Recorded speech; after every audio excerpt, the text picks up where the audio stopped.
I'm doing good. Hey, before I forget, I want to get this out there. If you want to call in and talk to us tonight, you can call in and talk. You can call in on 270-945-3418. We will put you on the air with us, and allow you to be part of the conversation. I mean, the whole point of this show is to have a conversation. And so tonight it's just Steve and I, but you know what? It could be Steve, myself, and you out there if you want to come on. So I got some interesting news to put out. Next week we will have live Stephen Meredith on our show. He will be here to talk about the upcoming campaign, the closeout of the session as well. And I mean, obviously, a lot of things didn't get moved through the Senate before they closed the session. So they had over 1,200 bills. Yeah. And they had 30 or 60 days to do it and 60 working days.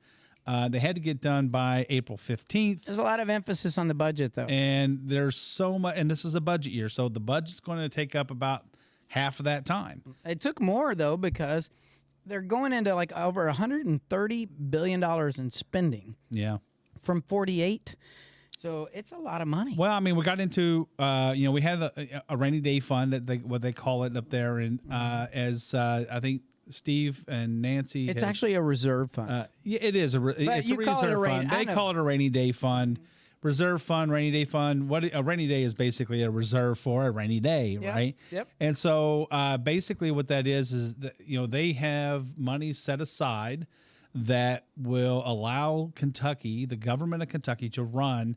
I think it was at 45 days. 48 days and 48 days, and it's going to be 60 days without having to take any funds from the federal government. That's right. If the federal government stops putting out, any of the monies that they're supposed to contribute to the states for whatever reason, Kentucky can continue to operate for 60 days and into the future, and while the United States government works out any issues and things they have. So I'm in the works, hoping to find out. Also, that's coming up is I've talked to Stephen Meredith. Stephen Meredith is willing to debate his opponent in the primary. I'm just looking to lock in a date and a location. I'd be curious out there how many people would be interested in watching the two candidates for the primary debate, especially before we get to the general election and seeing that. But I mean, I know we want to put as many. I know when we put together the debate like that, we want to make sure that we have room for an audience to actually come in the room. Yep. I'm going to work on that. We're going to have an audience, and then also we'll have the ability to have it out in over the air or over the internet with the podcast. So that's going to be an awesome thing, and it's a little new for you and I think it's going to be a good thing. It's going to be that's part of the reason that we're here, is to be able to inform people and help teach people about the processes and things. So absolutely. So, and I've asked Mark, since he's the chair of the Meade County Republican Party, to actually be the moderator, and you have kindly accepted. I have accepted. I would say somewhat reluctly, but I understand. Only because I try to stay neutral, and I don't want to seem like any question I might ask. If I ask a question, when I ask a question as a moderator, it's a sincere question. I'm not trying to lead or anything like that. So that is the only reason that I wouldn't, I might have said no, but I didn't say no. I think that it's good. We're going to take some questions. I'm going to be reaching out to folks around town, around Meade County. Yep. And or you can leave a question on the Meade Truth. That's right. Or you could message us at the messenger for a question that you think that Mark should ask both candidates that are running for the primary. And we'll take those. Now, the thing is that we'll need to put a deadline on that. So we're looking at right now about 3 weeks away before we're going to have this debate. Going to try to do it the week before the actual election, so that there's time they can campaign, and then it culminate with this debate, and then you go to the voter polls and just go from there. And the primary is May 21st. So you're looking at, if you look at the fact that today is the 24th of April, and we have so that gives us 2.5 weeks. It's basically 3 weeks. If we did it on a Wednesday, the 15th, that means we need to have questions into us by April 8th or May 8th, rather. May 8th. And so that way it gives us time to consolidate questions that are alike, and we'll try to put them out. We are not. We are not looking to share these with the candidates. Will not prior. have any prior preview to the questions. The most that we might give a candidate is an overall theme or what have you. Right. But we will not give them the questions prior to the debate. So I think it'll be good. More to follow on it. We'll keep you posted, but I think it's going to be fun, and it's going to be a learning experience. So we're just waiting on feedback from one of the candidates. Well, it's Tom. I'm just waiting for his schedule to see if we can get the date right and work this out between both Steven's schedule and Tom's. So right now we're preliminary looking at May 15th for the debate. It'd be the Wednesday or the That's the Thursday. Wednesday prior to the election. So that may be if our it best needs to bet. be Thursday, we'll work that out. Yeah. Obviously, our schedule we'll have to make sure our schedule works for that. So that's Tom calling in right now. Hold on. oh, is he Let's see what calling he on says. yours? And, All right. He didn't call All right, into Tom, the main line. We're live on a podcast, so what's the answer? Yeah, the answer is yes. You heard it live. So we're working on the date right now. Tom has dialed me to call in. He didn't call in on the dial-in line, but I just relaying between the phone and you, Tom, with the podcast. So Tom's a yes. We got Steven is a yes. Now it's all up to location and time. So Tom, I tell you, look for that Wednesday, Thursday, the week before, and we'll see if we can't get you on. If you want to dial back in on the show, you or Steven, if you're watching, 270-945-3418. All right. Sounds great. Thank you, Tom. We'll look forward to seeing you back on the show and when we go into debate. Thank you very much. Thanks, Tom. Bye-bye. All right. Well, good. That's that settles that. So Live breaking news. That's very good. So I actually put this on live tonight on the Messenger site along with the Meade Truth tonight because I think this is good for Meade County to see who's running and while Meade Truth is the Republican Party's by the way podcast, it is paid for and is paid for by the Meade County Republican Party.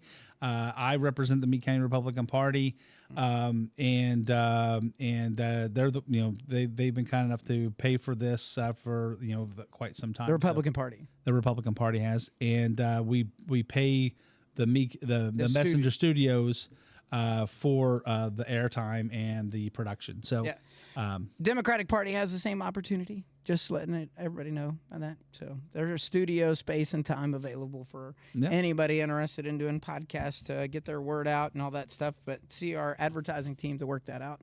Yep. Back to this show. Interestingly enough, I think there's a lot of things that are coming up. I think we had a great weekend. I'd like to talk to you a little bit about that from my perspective. So I was voted as a delegate. The Republican Party and Mark as well. The Republican Party put an announcement in the paper. They advertised for all Republicans. If you are a registered Republican, this is the process for the Republican Party. And that was to vote in accordance with the Republican Party rules for the state of Kentucky and each of its districts and or counties. Based on congressional districts. Congressional districts. We are in Congressional District 2 of Kentucky. That's right. So, and thank you for that, Mark. And what happened was, and I'm going to tell you, this is where you're going to start getting a lot of attention from me as the owner of the Messenger and the Meade Media Group. We have got to show up and represent as voters, because what happened there was all the people that had raised their hand said, I'd like to be a delegate. Well, they all showed up, but nobody else in the registered well, very few people outside showed up that weren't a delegate or an alternate. But I'm not talking about this weekend. I'm talking about for our county. All right. So can we take a step back? And let me explain the process, if you don't mind. Well, let me talk about it from this, all and right, I'll share the process. Okay. But what happened was there was a very select few that showed up. And it was open to if you're a registered voter, you were able to come and participate in this process. And your voice would have mattered when we held the local venue to select who it was that was going to go forward this last weekend, to actually sit in a seat as a delegate, get verified as a delegate, and then represent in the 2nd district to vote as a delegate on behalf of all of the people that are registered voters for the Republican Party. Now, I'll let it go back over to Mark, because Mark can explain why this process exists and then how it moves forward from the 2nd District to the state level, which we all go and participate on the 18th of May. So we have what's called, we have the Meade County Republican Party is a representative body of Meade County Republican voters to be on the county committee. There are 19 precincts in the county, and each county can have a captain, a co-captain, and a youth captain. Now that if we had a full allotment, that would be 57 people who are on the committee. That's the county committee.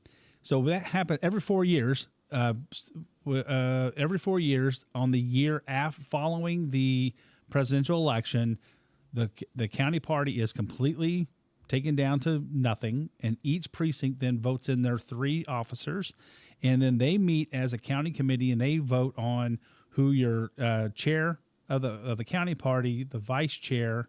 I'm sorry, the chair, the vice chair, the treasurer, the secretary, and your youth chair for the entire county. So 5 officers of the county. So what happens is then when you get to the presidential election, usually about 3 years later, we have to meet as a mass meeting in Meade County.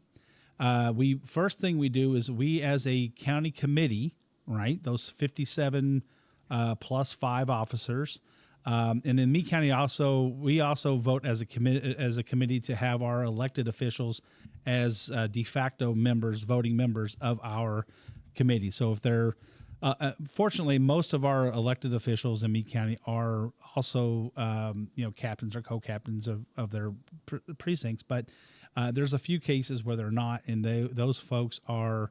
But those folks are also invited in to be part of the committee.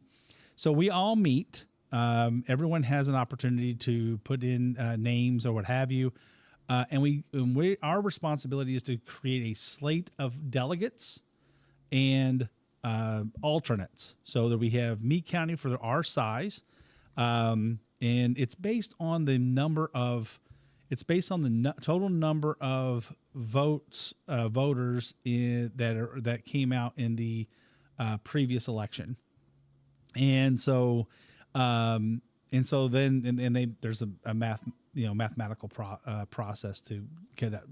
Meade County ends up with 6 total, so we have 6 delegates and 6 alternates that we put together a slate. Now that slate can be the same slate that will go to both the district and the state, or you could have 2 separate ones. But in either case, you're going to send 6 people to at least a district. So that's what we got together for back in March. I think it was March 18th or 16th. I can't remember, whatever that Saturday was there.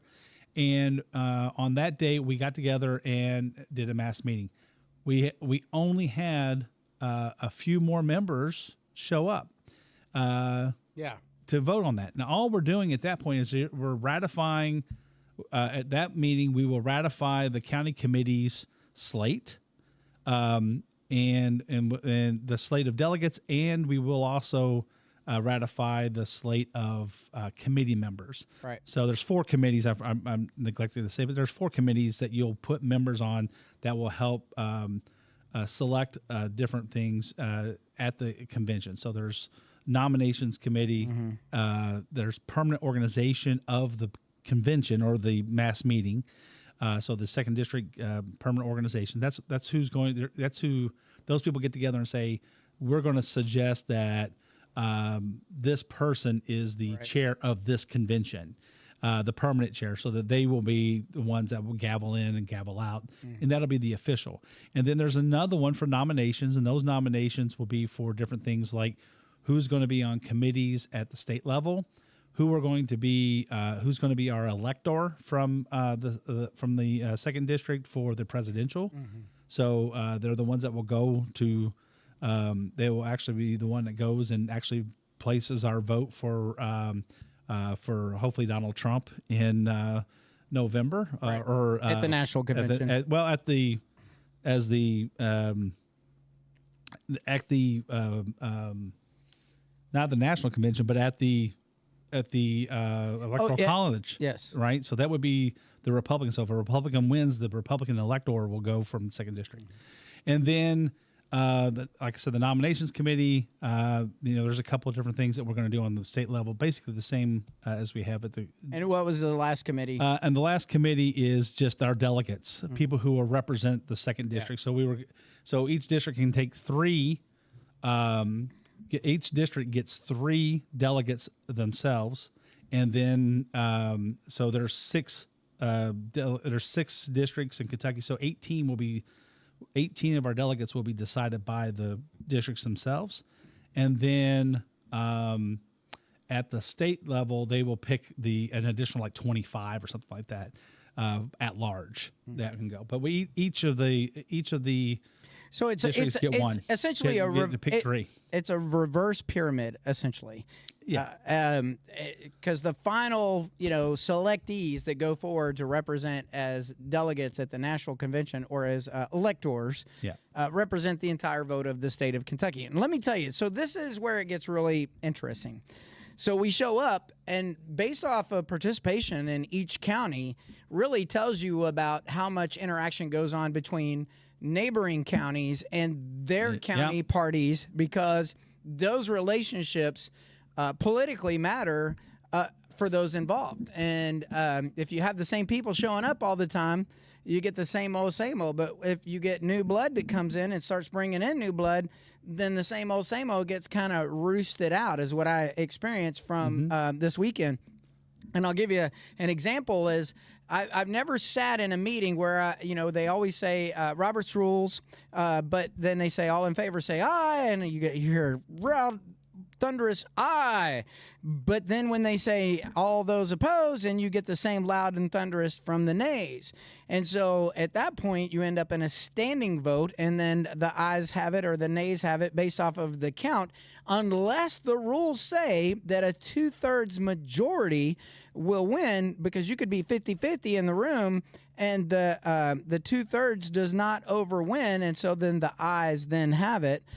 Or they have to go back to committee to evaluate the output of whatever that vote was cast for from a motion that was placed on the floor under the Roberts rules. So, but the interesting thing is that you've got to participate. Because if you don't participate, I know that there's many of you out there that would probably watch this and say, I'm confused. You've just confused me. I can just tell you that if you sit at home and all you think about is they need to fix this and they need to fix that, well, you are the they. And only way it gets fixed is through that actual participation through these types of events, so that the voices can actually get heard through all of these people that are currently sitting in these seats or representing. And squeaky mouse gets the cheese. Honestly, that's what I just witnessed, and that the process actually works. Now, I'm not very familiar with the Democratic process, because they have the Democratic Party's process, because they've got super delegates and all that other stuff.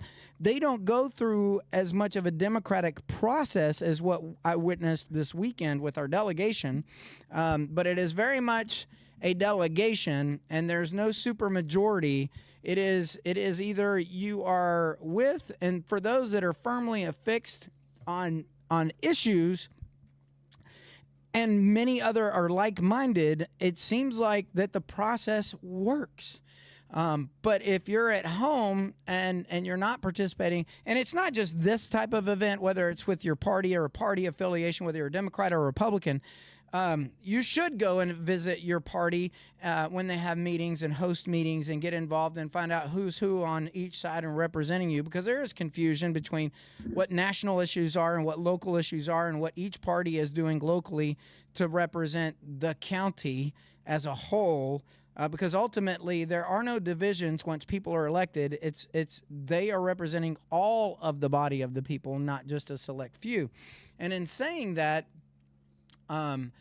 you've just got to get involved. And this voting year, in the primary and in the presidential, of course, everybody will come out of the woodworks to vote in a presidential election, whether you're a Democrat or a Republican. it seems like you get the highest participation. But don't wait for a presidential election. Yeah, the people who spend the money and run the state government, which is fed by federal funds and state funds and taxpayer dollars, are in your local elections. And a lot of them were involved in these party politics that are held at the county, whether you're Democrat or Republican. And if you don't participate or you don't go to these meetings, nobody's an outcast at these meetings. If you're a registered Democrat, you go to a Democratic Party meeting. I think you could be a registered Republican, go to a Democratic Party meeting. You could be a registered Democrat and come to a party meeting if they have an open session. But you can't participate in business unless you're a registered voter and or a committee member. Right. But you should find out more locally, and that's what I encourage you to do. Yeah, it just come. We have our meetings every third Monday of the month. The Republican Party has a meeting. We're out at 2714 Brandenburg Road. It's out in Brandenburg Station at the old train master's house. The station master's, the train station master's house. Out there in Brandenburg Station. It's if you're going out of Brandenburg, it's the driveway on the left, just past Weldon Road. So if you're at Weldon Road, you're going to go ahead and get over there and turn left at that White House, right before you get to the bridge, the railroad bridge. So, the point is though that Steve and I are trying to make is we want people to come and participate.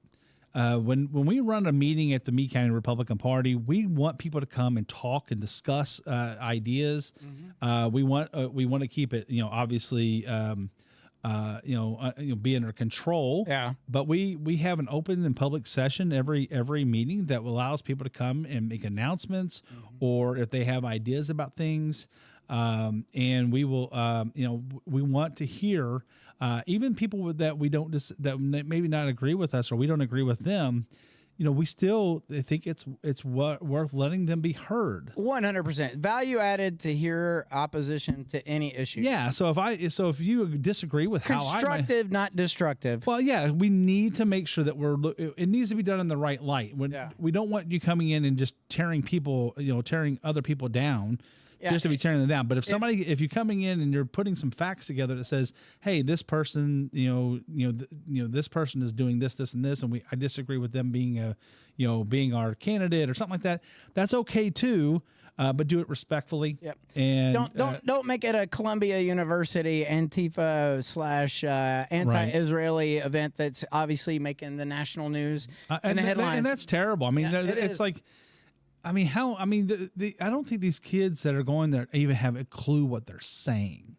They can't. I mean, there may be a handful of them that do. Well, there was an example on 3 different networks this morning that talked about they'd asked a student, and unbiased, multiple networks, CNN. I think I watched it on Fox, and I watched it on MSNBC this morning, and they asked the student, they were saying from the river to the sea, and they were like, do you even know what river and what sea? And then they were all like blank stares.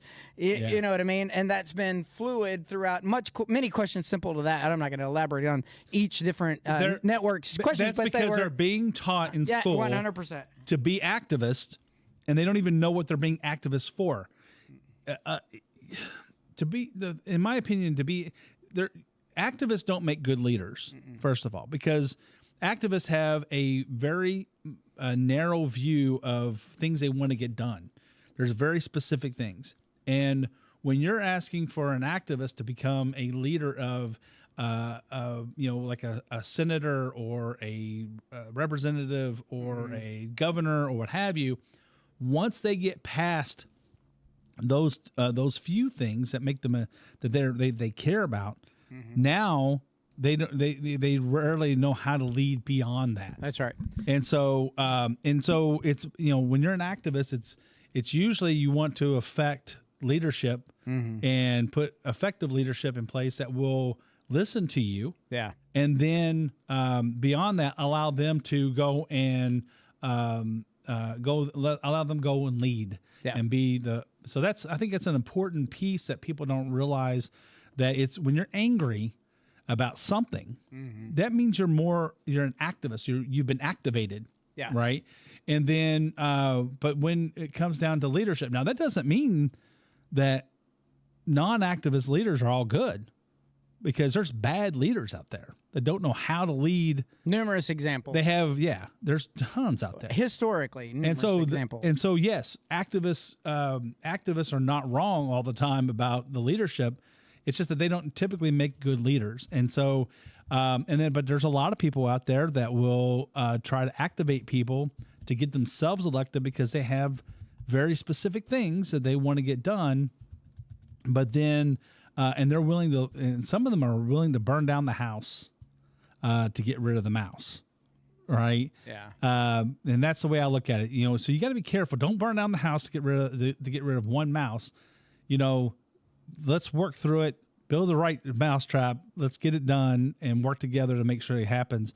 But don't just, the old adage, don't throw the baby out with the bathwater. Right. So. That's funny. Hey, okay, so transitioning from the process to select delegates and then get out and vote. Just next week, I just want to make sure we emphasize that Stephen Meredith will be live on the show in person.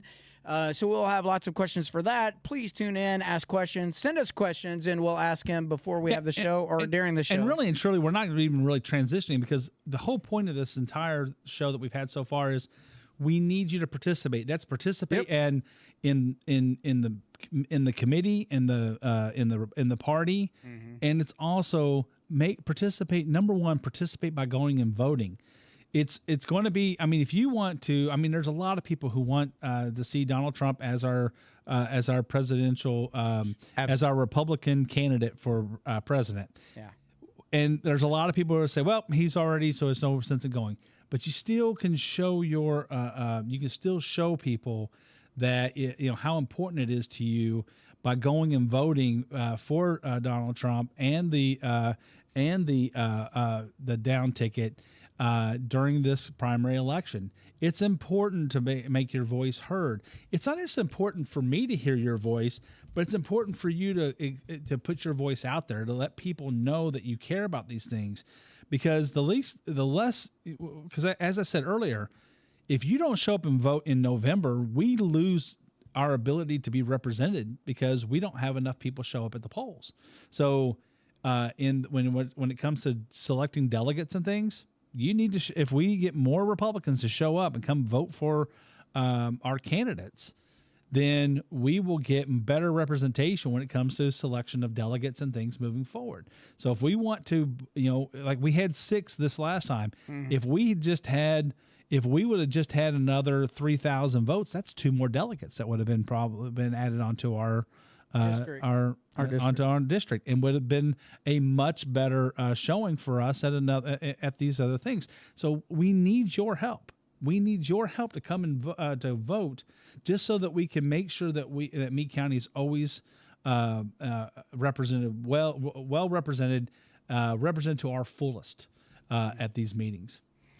So obviously in national news, the stuff with Israel and all that other stuff, and Iran attacking, and I don't really care to get into all that stuff, but that's a great example of how not to protest, because that's not really protesting. Yeah. It's more like activism.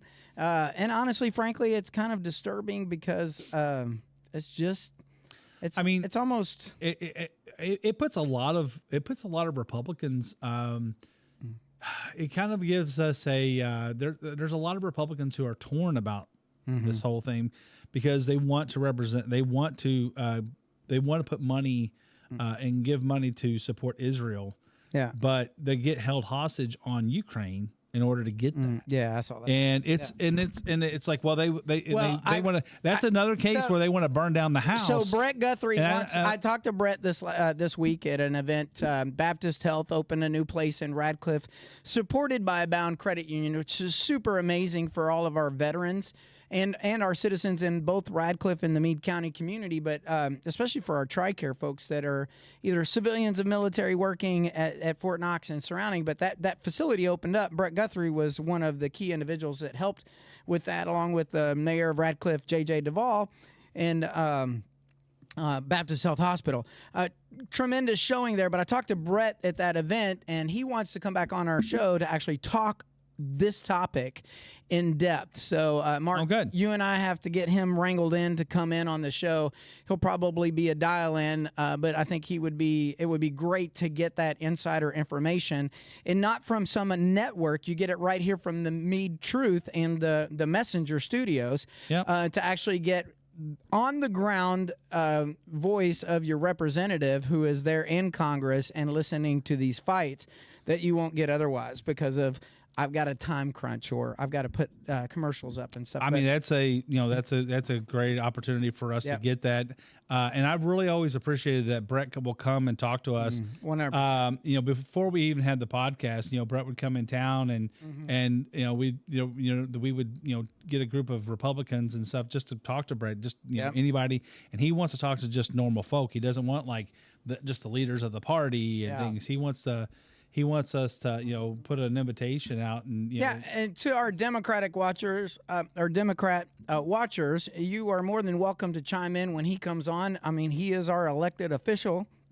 I think that anybody that's elected official that we have on is newsworthy, and both parties should be able to communicate directly with them because they are the chosen ones that represent us on the floor in Congress. And so, welcome all of those opportunities, especially when we're broadcasting on the Messenger for a newsworthy opportunity. So, but yeah, I think it's going to be awesome to get him on and find out, the breakdown of that in the near future, especially before we get to the primary, because I think that issue will resonate since they just recently got that. And I haven't checked yet to see if he signed that today. The president signed that today or not, but. So our next party meeting is going to be when and where? So the next party meeting, it will be on so we just had the April meeting. So that was on the 15th, and that's the earliest it can be in a month, in any month, because it just so happened the first Monday was the first. So that means 2 weeks later you're having the third Monday. So next month will be it'll be the day before the election. So the election is the primary election is the 21st. We will have our regular meeting on the 20th, and it will be at, like I said, 2714 Brandenburg Road in Brandenburg. And we would love to have as many folks out. If it becomes standing room only, we'll move it outside if we have to. And then it would be great for us to have to figure out a new place to meet if we can get enough people. We typically have somewhere between 20 and 30 on a given month. Sometimes it gets a little bit more, sometimes it gets a little less, but typically it's around 20 to 30 people.